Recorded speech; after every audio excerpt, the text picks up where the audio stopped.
Hello, Archie Dunlop here with Talking Astrology with Archie. And in this video, I want to look at the week starting on Monday, June the 9th, 2025. And this video will start with a preview of the week's main events. And there's actually some quite important stuff going on. And I'm not going to go into great detail about these events. It is just a preview. And over the coming week in my daily videos, I'll be picking up on these events and really trying to flesh them out. And having done that, I want to look at my topic of the week, and it's going to be Mercury moving into Cancer. So Mercury has moved into Cancer. It sort of moved into Cancer, I think, for most of us on Sunday. And Sunday that would be Sunday the 8th, June the 8th. And I just want to sort of consider, what it might mean for Mercury to be out of Gemini and into Cancer. And I'll be looking at a few people who have their Mercuries in Cancer. And finally, I'll be looking at the I Ching for the week. And in this I Ching reading, I'll be looking at the general picture, then I'll be looking at money, and then career, and finally relationships. Don't forget with the I Ching reading, you don't have to watch it if you don't want to, and if you don't watch it, then the reading doesn't apply to you. So let's start off with the week ahead. And by the way, don't forget to like and subscribe, if appropriate. And here is the chart for the beginning of the week, set for midnight, New York time, midnight on Monday the 9th. And the week starts off with the moon in late Scorpio. The moon is not in the Via Combustor anymore, so it's not quite as chaotic as it was in that part of the sky between 15 Libra and 15 Scorpio. And that first day of the week, Monday the 9th, there's stuff going on. You've got Mercury making a square to Saturn and a square to Neptune. Now, that Mercury square Saturn could be a problem. Mercury square Saturn can be about fear. We feel that something is maybe holding us back and we can't be as open and honest as we'd like to be. That's one way in which Mercury square Saturn can manifest. It can just be about fear. And additionally, Mercury is about the way we communicate, and so Mercury square Saturn can have different manifestations. Mercury square Saturn can mean that we just feel we can't communicate. On the other hand, Mercury square Saturn can mean that our speech can be quite attacking, can be quite vitriolic, and we can say things which may not be very nice. But we can't just look at this Mercury square Saturn in isolation. Mercury is also making a square to Neptune. And so Mercury is really making a square to a Saturn-Neptune conjunction. And there is some fear there. And our mind is worrying. Are we really doing the right thing or not? But I'll be looking at that in my next video when I look at what's happening on Monday. And then also we got Venus square Pluto. Could be about relationships, could be about jealousy, could be about possessiveness, and can be quite passionate, Venus square Pluto. And then we got Jupiter moving into Cancer. That is a big deal, Jupiter moving into Cancer. Jupiter is exalted in Cancer. So we have a real change. Jupiter is in Gemini, in its detriment, moves into Cancer, where it's exalted. So Jupiter's position has very much improved, and there's so much to say about Jupiter in Cancer, and I am not going to really say any more about it in this video because this is just a preview. But in my next video for just Monday, June the 9th, I'll be going into detail about Jupiter in Cancer and what it might mean. Then a couple of days later, midweek, on the 11th, Wednesday, June the 11th, we have got a full moon. And this full moon, where's this full moon? This full moon is, it's actually not really midweek. It's kind of towards the beginning of the week. I make it, this full moon is 8:44 a.m. on Wednesday. And that full moon is at 20 degrees 39 minutes Sagittarius. I think that could be quite an interesting full moon. And it's not too far away from Donald Trump's full moon, because Donald Trump was born with a Sagittarius full moon, and so and then he's got a birthday coming up as well. In fact, I think his birthday is on Saturday, isn't it? Saturday the 14th. So that's something I do need to look at. It's a really busy week, and so probably I should do a separate video just for Donald Trump and his birthday. And then at the end of the week, Sunday, we've got Mars square Uranus, and we've got Jupiter square Saturn. Mars square Uranus can be quite a violent aspect, and it can be about really wanting to focus on what we believe in and what's important to us, and we can find ourselves caught up in arguments, fights, and we shouldn't do anything dangerous. And then we've got Jupiter square Saturn. Jupiter square Saturn, absolutely crucial aspect, Jupiter square Saturn. Very much connected with the business cycle. You've got Jupiter in Cancer, square Saturn in Aries. And, this is kind of a first quarter Jupiter square Saturn. Why do I say first quarter? Well, we had a Jupiter Saturn conjunction at the end of 2020, I think end of December 2020, and now the two planets are separating. We have the two planets in square, and we're now seeing what this Jupiter Saturn cycle is really all about. And it might well have something to do with the economy and how the economy develops. It's interesting that with this Saturn square between Jupiter and Saturn, obviously it's a Jupiter Saturn square.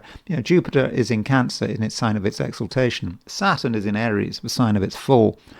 So you could argue that Jupiter is in a stronger position than Saturn. And I don't actually think that this Jupiter Saturn square need be such a bad thing. Now, people are talking a lot about the economy and how things are collapsing, but are things really that bad? And it may be that the Jupiter square Saturn is a crisis, but once a crisis is over, in retrospect, this could be the time where things start to turn around in a positive sense. But I'll be looking at this Jupiter square Saturn in detail in a few videos' time. And finally, just as the week started, we had Mercury going into Aries. So actually, Mercury went into Aries. I think Mercury went into Aries very late, the end of last week on Sunday the 8th. It went in at 2 minutes to midnight London time, and so this is the first full week where we've got Mercury moving through Aries. So I thought it'd be a good idea to talk. Sorry, not Aries. Mercury in Cancer. This first full week of Mercury moving into Cancer, and so I thought, well, what does it mean? What does Mercury in Cancer? What's it all about? So here is here's the chart for the moment that Mercury moves into Cancer, and it's June the 8th. I make it 11:58 on, so quite. Actually, so Moon moved into moved into Cancer. June the 8th, Sunday, June the 8th, 2 minutes to midnight London time. And so this is the first week of full week of Mercury in Cancer, and so it's certainly a change. We've had Mercury in Gemini, Mercury in its own sign, Mercury in an air sign. Mercury very happy in Gemini. Now it's moved into Cancer, and it's kind of quite difficult to conceive of Mercury in Cancer. And Mercury is a communicative, talkative planet, and Cancer, as a water sign, is mute. It's one of the mute signs, because the theory being that crabs, scorpions, and fish don't make any noise. I don't know whether that's actually true. but you don't associate Mercury in Cancer with making a lot of noise. And if someone has Mercury in Cancer and they do make a lot of noise, well, maybe you should be looking at something else in their horoscope. You think of Mercury as a communication planet, but it's not the only communication planet. The Moon is a communication planet, and many people do communicate through their Moon, and I'll be looking at that in a moment. Now, Mercury in Cancer is perhaps extrally, that's not a word, is it? It's not. It's super important, maybe, because it is on solstice point, Cancer. And so with Mercury Mercury moving into Cancer, regardless of the sign, the point it's on a solstice point it's about being prominent. And the word, communication, messages, it all really matters at the moment. And how we signal our intentions. And now, with this Mercury moving Mercury in Cancer, I mean, I think that we've got the Sun in Gemini, and I do regard Mercury moving into Cancer as the beginning of the Cancer season. Jupiter is, of course, on Monday the 9th. Jupiter moves into Cancer, so then it won't be long before the Sun moves into Cancer. Just 10 days or so. And in terms of what it actually means, it's kind of always difficult to work out what Mercury means in a particular sign. To see Mercury in isolation, because you do have to look at the rest of the chart, the rest of the horoscope. And it would be wrong to say that people who have Mercury in Cancer are always quite quiet and they know how to keep their mouths shut and they keep their thoughts to themselves. But that's not necessarily true, as we will be seeing in a moment. But Cancer is a water sign, and Mercury in Cancer can actually be quite subjective. Mercury is how we think, and Mercury in Gemini can be all over the place, can be objective. It's not necessarily tied to any particular opinion, but Cancer is a very different sign. Cancer is a sign which, it's emotional, and it likes to be loyal. It likes to think about the past. It likes to relate what it is doing to the past, and it can have a sense of right and wrong. Certainly, a subjective sense of this right and wrong. So let's look at a few people who have Mercury in Cancer. So the first person I want to look at is the victim of a crime, and that is Brian Thompson. So Brian Thompson was CEO of United Healthcare, and he was shot, I think, the end of last year in New York.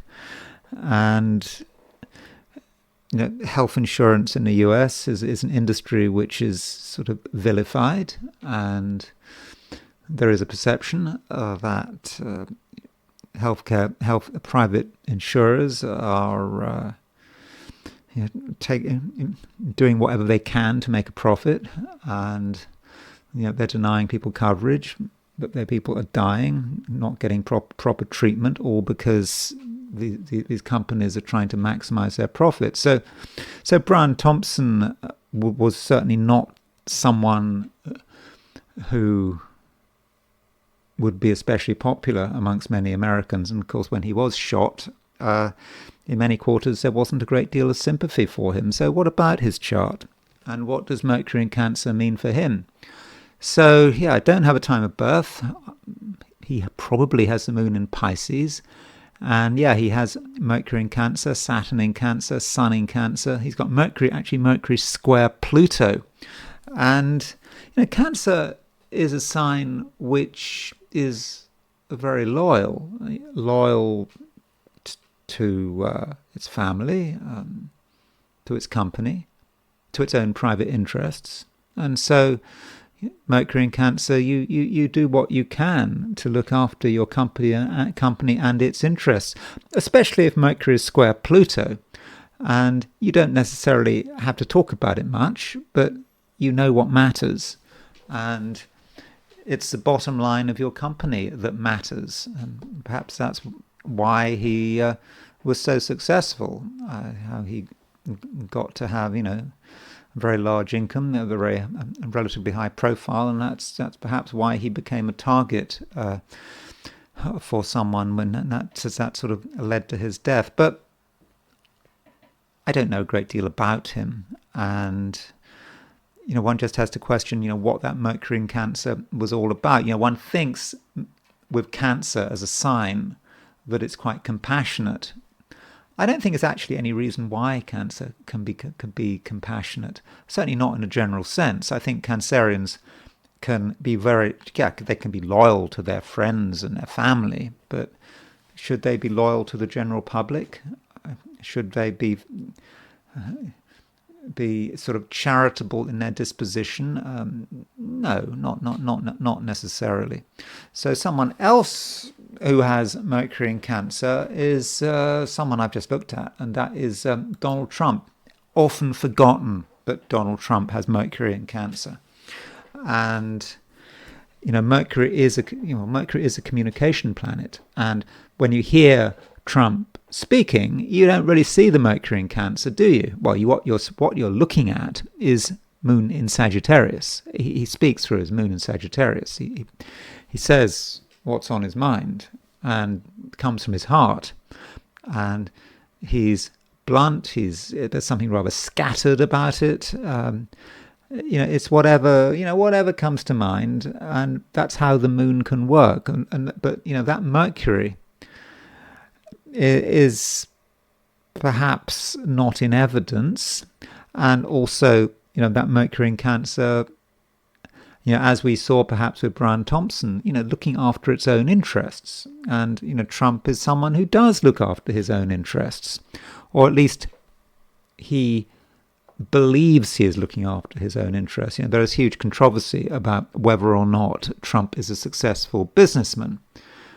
I mean, there are some would argue that he is not a successful businessman, certainly nothing like as successful as his father, but kind of that's not the point.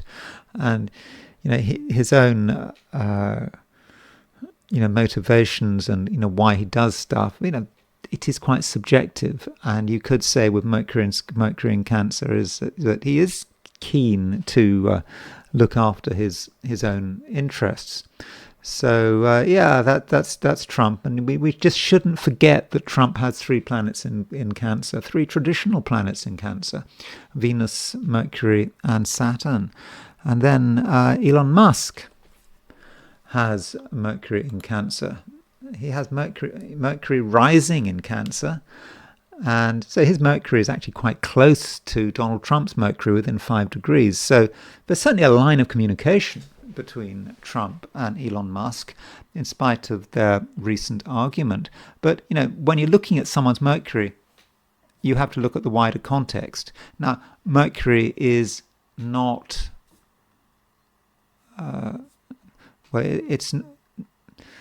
it's not a planet that is normally associated with, with keeping quiet.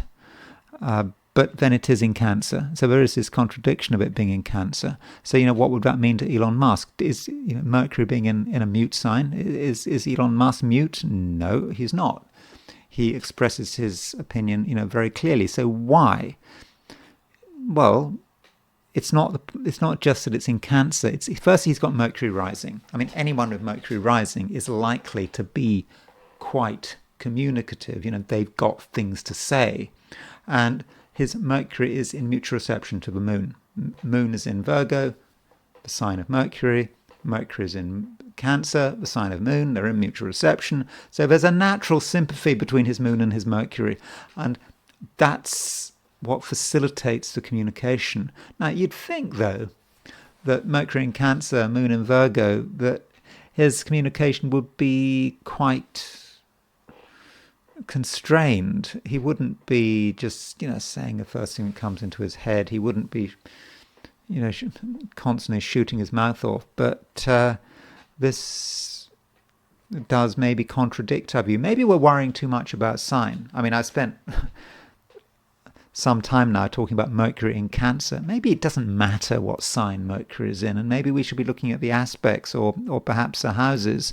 So, that is Elon's chart, and I would argue that he actually has a very strong Mercury, a stronger Mercury than Donald Trump, and continuing on the sort of a political theme. I'm not going to say much about this chart because I'm not quite sure how to fit it together. But Jean-Marie Le Pen, father of Marine Le Pen, sort of French politician associated with the Front National, which was a far-right party. I'm not saying that the National Rally, his daughter's party, is completely far-right. I think she's kind of moderated things, but he has Mercury in Cancer. And here's another example, someone who has Mercury in Cancer who's got lots to say. And, Mercury is in the third house, and he's got Mercury square he had Mercury square Uranus, because I think he died. When did he die? At the beginning of the year, I think.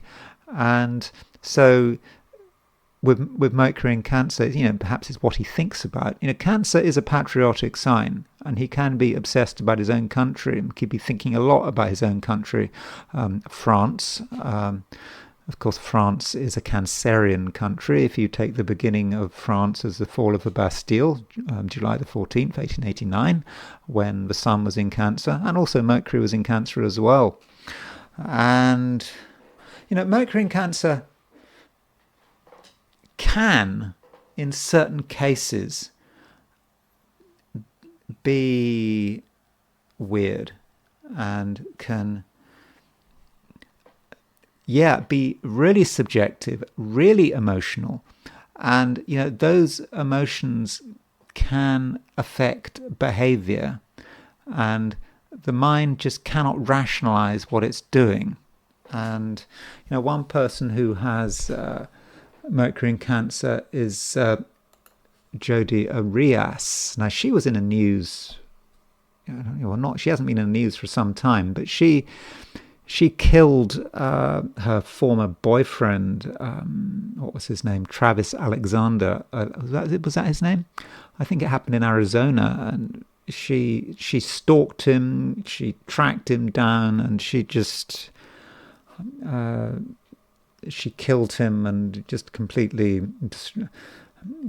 wiped him out in this sort of savage attack. And she has Mercury in Cancer, and so Mercury in Cancer, there is a subjectivity there, and she has Mercury square Pluto. So Mercury square Pluto is the way she thinks. And so Mercury square Pluto, you can imagine how Mercury square Pluto could be quite obsessed. So this might be an example of Mercury being really prepared to, do something, take one's thoughts, which are subjective, encourage one to take action. And she didn't just have Mercury square Pluto, she also had Uranus trine Mercury.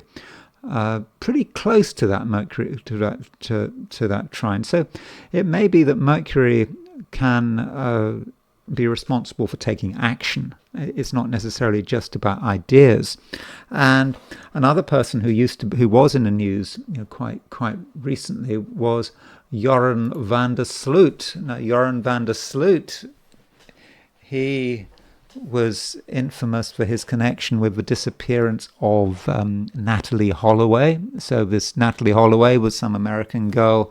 She visited, where was it? I think it was Aruba, one of these Dutch-owned islands in the Caribbean, and she disappeared. And Joran van der Sloot was named as a sort of a suspect, and he went off to Peru, and he got involved with a woman in Peru, and he killed her. So there's something very unpleasant about Joran van der Sloot. And then I think he actually went back to he was taken to America to sort of admit in the end, I think, to killing Natalie Holloway. And so, why did he kill her? perhaps because she rejected his advances. She was just about to go back to America, and so he has, I think he's still alive. I think he's in prison in Peru, and he has Mercury at, I don't know. We don't know what time. I don't know what time of birth he has, but he definitely has Mercury in the last degree of Cancer, and he doesn't have any air in his chart, and so that Mercury could be quite autonomous, and you maybe can imagine how that Mercury can just go off on its own tangent, and his Mercury in Cancer is exactly square Jupiter. So we are seeing maybe examples of Mercury being able to actually take action. Mercury square Jupiter, there is something excessive about it, and it's only sort of an anoretic degree, and it can do bad things. And in a sort of a UK context, one of the most sort of infamous murderesses in British history is Mara Hindley. She and her partner Ian Brady were involved in killing children in the mid-60s, just late enough to avoid being hanged. I think the death penalty was abolished just before her murders started, and she was a Cancerian, sun right at the end of Cancer, and yes, she had Mercury in Cancer as well, and so Mercury in Cancer, it is a very subjective Mercury, influenced by perhaps the way she was treated in the past, and also she's capable of being influenced by another person not quite knowing what was going on, and I think it was her boyfriend Ian Brady that influenced her, and probably if she'd never met Ian Brady, these murders would have never happened. And finally, the Chinese leader, Xi Jinping, he has Mercury in Cancer. Do we know what Xi Jinping is actually thinking? That might be how one way in which Mercury in Cancer can work. Someone who is keeping something to himself, and nonetheless having powerful thoughts about what's going on in the international situation. And his Mercury is conjunct Uranus. It's kind of widely square Saturn. So you can think of sort of serious thinking, and he perhaps comes over as being serious and restrained, but the thoughts are there, and you could say he's got his moon in Leo. Probably he got his moon in Leo. I mean, that's a noon birth, and so it might, if he was born right at the beginning of the day, his moon might have been in Cancer, but probably his moon is in Leo. So maybe he in terms of speeches and the way he publicly communicates, it's moon in Leo. That's how he presents himself. But there's that Mercury in Cancer. There's something quite subjective about it, sort of working things out, feeling things.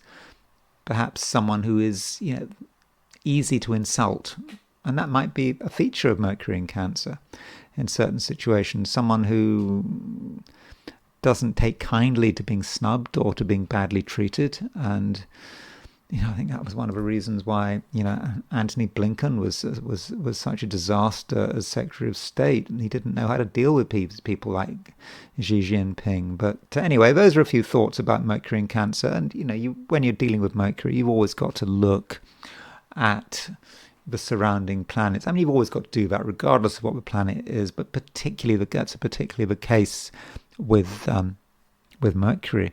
So what I want to do now, and what I want to finish with, is I Ching. So I'm now going to look at the week starting on Monday, June the 9th, from a perspective of the I Ching, and do remember that this last section of a video really is optional. If you don't want your I Ching to be read, you don't have to have it read. It only applies to people who actually watch the video.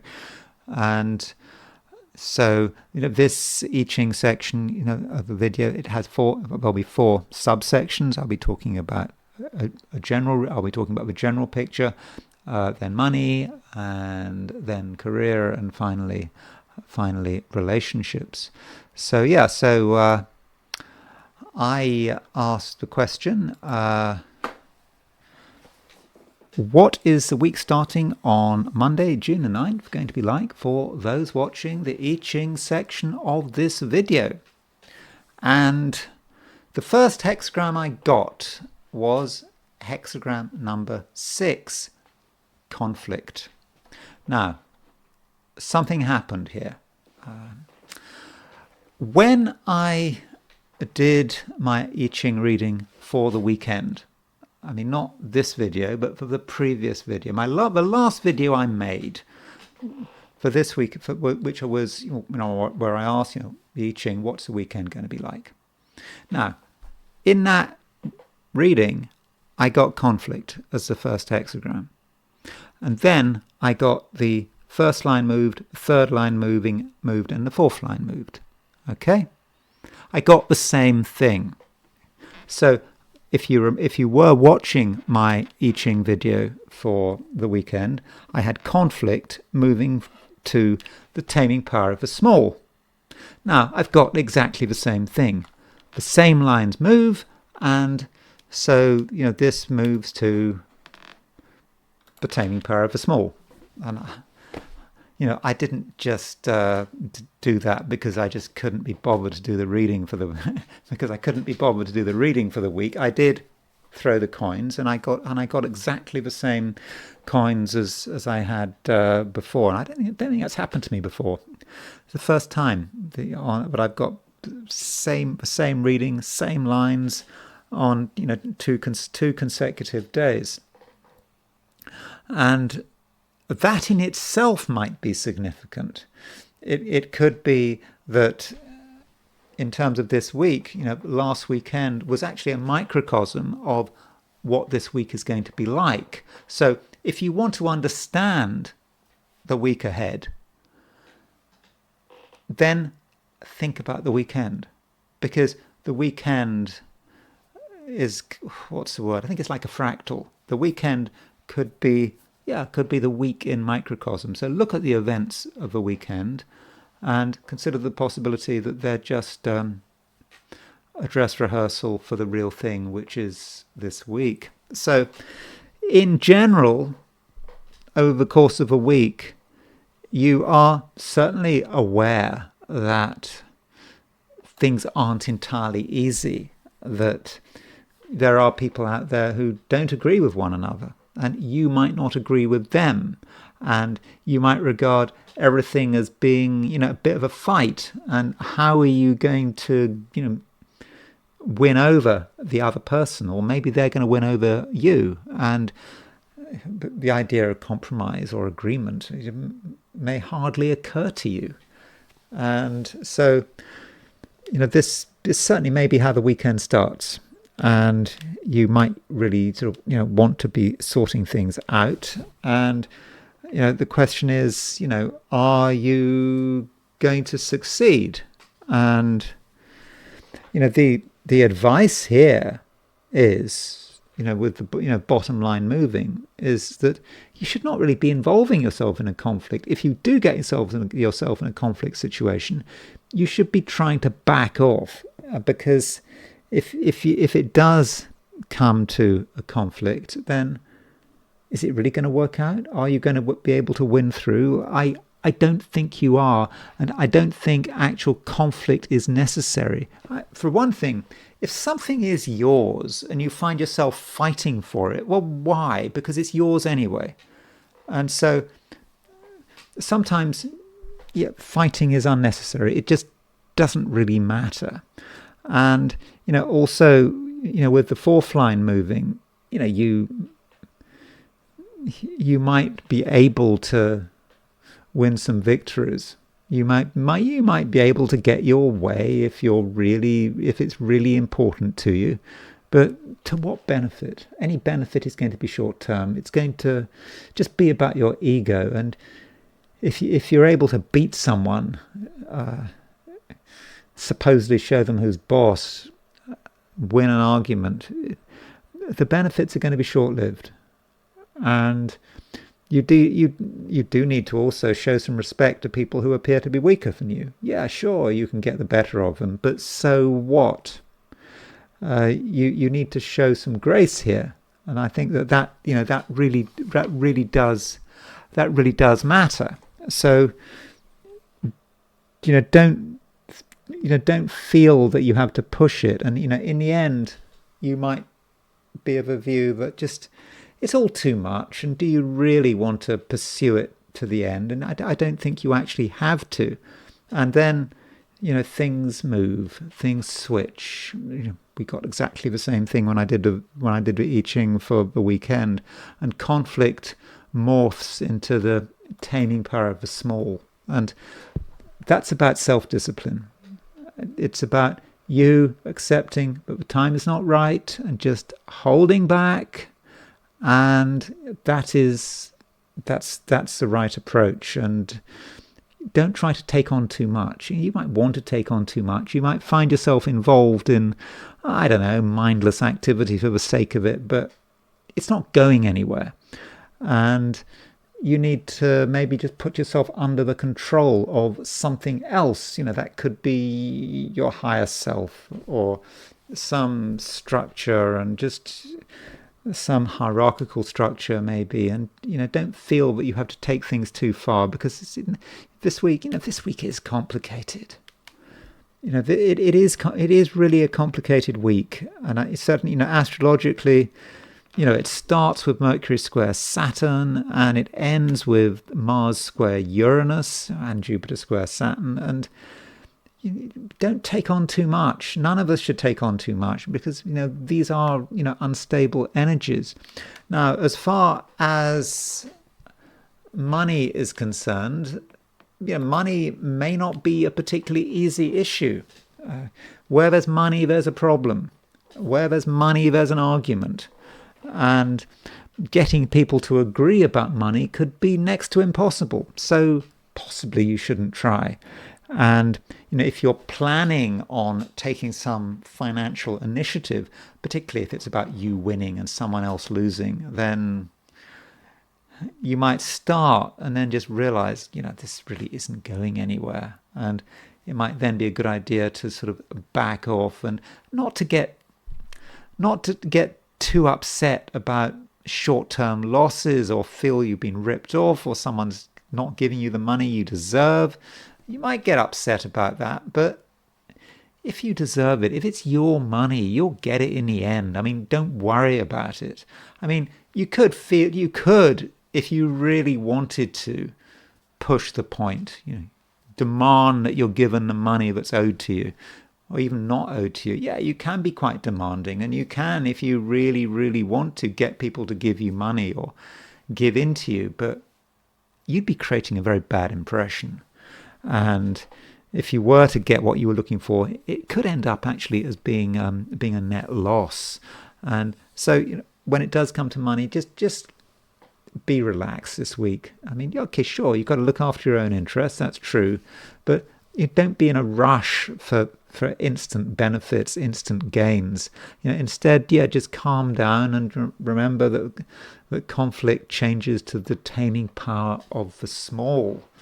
That's about financial discipline, controlling yourself, not just getting worked up about money, or perhaps even spending money out of frustration or because you're bored. That is a possibility, but you don't want to fall into that trap. And so if you can be controlled and disciplined with money, then you'll be fine.